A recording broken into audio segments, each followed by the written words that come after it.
Assalamualaikum warahmatullahi wabarakatuh. Selamat pagi anak soleh-soleha dan ayah bunda. Bagaimana hari ini kabarnya? Semoga seperti biasa ya, semuanya dalam keadaan sehat dan di dalam lindungan Allah Subhanahu wa taala. Dan jangan lupa selalu tetap bersyukur dan tetap semangat. Oke sayang, hari ini kita akan memulai pembelajarannya, yaitu pembelajaran tematik subtema kedua di tema ke-7.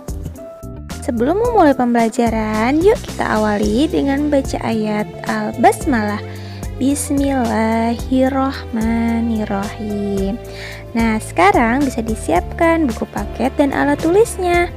Dan untuk ayah bunda, untuk selalu mendampingi putra-putrinya selama pembelajaran di rumah. Terima kasih. Oke anak-anak hebat, jika alat tulisnya sudah disiapkan dan buku paketnya juga sudah disiapkan, kita mulai yuk pembelajarannya. Semangat! Sebelumnya, ibu guru akan memberitahu tujuan pembelajaran kita hari ini. Tujuan kita hari ini yaitu yang pertama, kalian dapat mengetahui macam-macam keunikan pakaian daerah dan rumah adat daerah. Yang kedua, kalian dapat mengidentifikasi macam-macam pola lantai gerak tari. Nah, sekarang kalian bisa menyimak video pembelajaran yang akan ibu berikan. Selamat menyimak video pembelajaran ya sayang.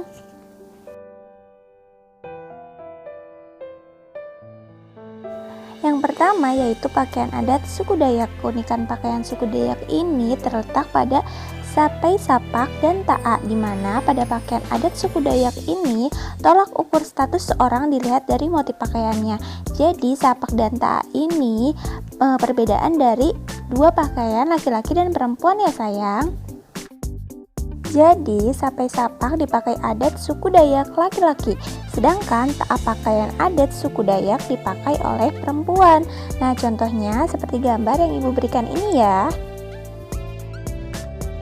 Sapai sapak dikenakan oleh laki-laki terdiri atas bawahan berupa celana sepanjang lutut yang dinamakan abai kabok, dan atasan tanpa lengan dengan warna dasar hitam dan dipadu warna lain.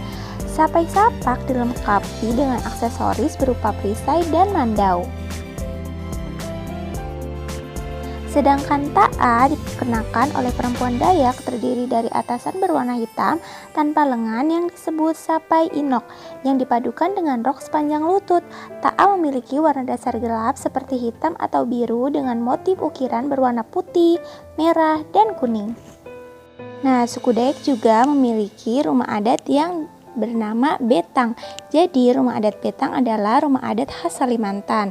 Nah, rumah adat suku Dayak ini masih kita dapat jumpai atau kita temui di pedalaman Kalimantan hingga saat ini. Sekarang kita akan membahas keragaman rumah adat di Indonesia ya, karena keragaman suku bangsa juga berpengaruh terhadap bentuk rumah adat. Rumah adat umumnya dibangun menyesuaikan kondisi bentang alam wilayah setempat, jadi tergantung wilayahnya ya. Jadi keragaman bentuk rumah adat mencerminkan kemampuan nenek moyang bangsa Indonesia sebagai arsitek andal. Tidak hanya unik, bentuk rumah adat mengandung makna dan simbol tertentu loh. Semua itu disesuaikan adat istiadat tiap-tiap daerah. Keragaman rumah adat Indonesia sebagai berikut. Yuk kita lihat beberapa contoh rumah adat yang ada di Indonesia. Yang pertama ada rumah adat Maluku dan Maluku Utara. Nah, pembuatan rumah adat ini dinamai dengan rumah adat Baileo, hanya berbahan kayu serta sama sekali tidak menggunakan paku. Yang berikutnya ada dari Papua atau Papua Barat. Nah, berikut ini rumah adat yang dinamai Honai, begitu khas dengan atap yang terbuat dari jerami atau ilalang, dan bentuk rumahnya yang menyerupai jamur ya, bisa dilihat seperti contoh gambar yang ibu berikan. Rumah adat berikutnya ada rumah adat Joglo dari Provinsi Jawa Tengah. Rumah adat Joglo ini berbentuk bujur sangkar dengan 4 pokok tiang di tengahnya yang disebut saka guru. Penopang tiang itu merupakan belandar bersusun yang dikenal dengan nama tumpang sari. Bahan utama pembuatan rumah joglo adalah kayu. Atap rumah joglo merupakan perpaduan antara dua bidang, yaitu atap segitiga dan trapesium. Nah, contohnya seperti gambar yang ibu berikan ya, bisa dilihat.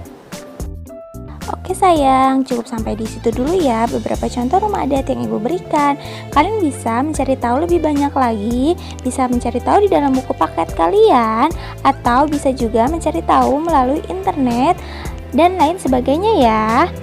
Berikutnya kita akan mempelajari macam-macam pola lantai gerak tari. Ini dia. Pola lantai merupakan garis yang dilalui penari pada saat melakukan gerak tari. Pola lantai ini dilakukan baik oleh penari tunggal, berpasangan, atau penari kelompok. Fungsi pola lantai dalam tari. Fungsi pola lantai adalah untuk menata gerakan tarian, menciptakan kekompakan antar anggota penari, serta membentuk komposisi dalam pertunjukan tari sehingga menjadikan tarian yang disajikan menjadi lebih indah dan menarik ketika ditonton. Jenis-jenis pola garis dasar pada lantai dalam sebuah tarian. Pola lantai pertama yaitu ada pola lantai vertikal atau lurus. Jadi, ciri pola lantai vertikal atau lurus ini adalah penari membentuk garis vertikal yaitu garis lurus dari depan ke belakang atau sebaliknya. Yang kedua, ada pola lantai horizontal atau mendatar. Ciri pola lantai horizontal atau mendatar ini adalah penari membentuk garis horizontal yaitu garis lurus ke samping baik dari sisi kanan ke kiri maupun sebaliknya. Selanjutnya yang ketiga ada jenis pola lantai diagonal, yaitu pola lantai diagonal penari berbaris membentuk garis menyudut ke kanan atau ke kiri. Berikut gambar pola lantai diagonal. Jenis pola lantai selanjutnya ada pola lantai garis melengkung. Pola lantai garis melengkung ini bisa dinamakan juga dengan pola lantai lingkaran ya, karena penari membentuk garis lingkaran. Dan juga penari bisa membentuk pola lantai lengkung ular dan pola lantai angka 8. Ini dia contoh nama dan gambar pola lantai pada tari kreasi daerah. Contoh pertama, ibu punya contoh daerah dari tari Saman Aceh. Nah, pola lantainya berbentuk garis horizontal ya, atau seperti gambar yang ibu berikan ini. Bisa dilihat sayang. Dan yang kedua, ibu punya contoh yaitu tari pendet dari Bali. Nah, pola lantai garisnya yaitu melengkung ke depan ya, atau bisa digambarkan seperti gambar yang ibu berikan ini.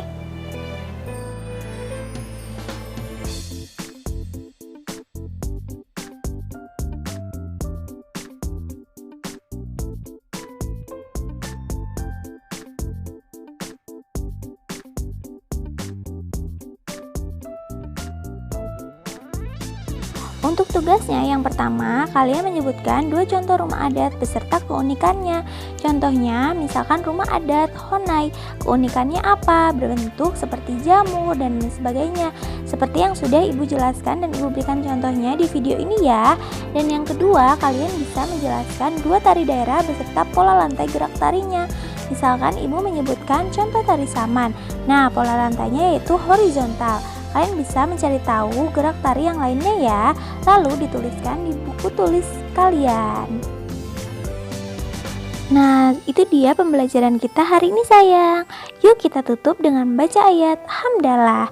Alhamdulillahirabbil alamin. Bagaimana? Sudah dimengerti dan dipahami pembelajaran kita hari ini? Jika sudah dimengerti, bisa menyiapkan alat tulisnya untuk mengerjakan tugas-tugasnya ya. Tapi jika belum dimengerti, bisa menanyakannya langsung ke ibu guru atau mengulangi video pembelajaran ini kembali. Oke sayang? Dan ibu tidak akan pernah lupa dan bosan untuk selalu mengingatkan tahfiz Qur'annya untuk selalu disetorkan setiap minggunya ya. Dan pembiasaan baiknya juga selalu dikerjakan ya sayang. Oke, mungkin cukup sampai di sini dulu pembelajaran kita. Nanti kita lanjutkan lagi ya sayang di pertemuan berikutnya. Ibu tutup ya, kurang lebihnya ibu mohon maaf. Wabillahi taufiq wal hidayah. Wassalamualaikum warahmatullahi wabarakatuh. Tetap semangat semuanya.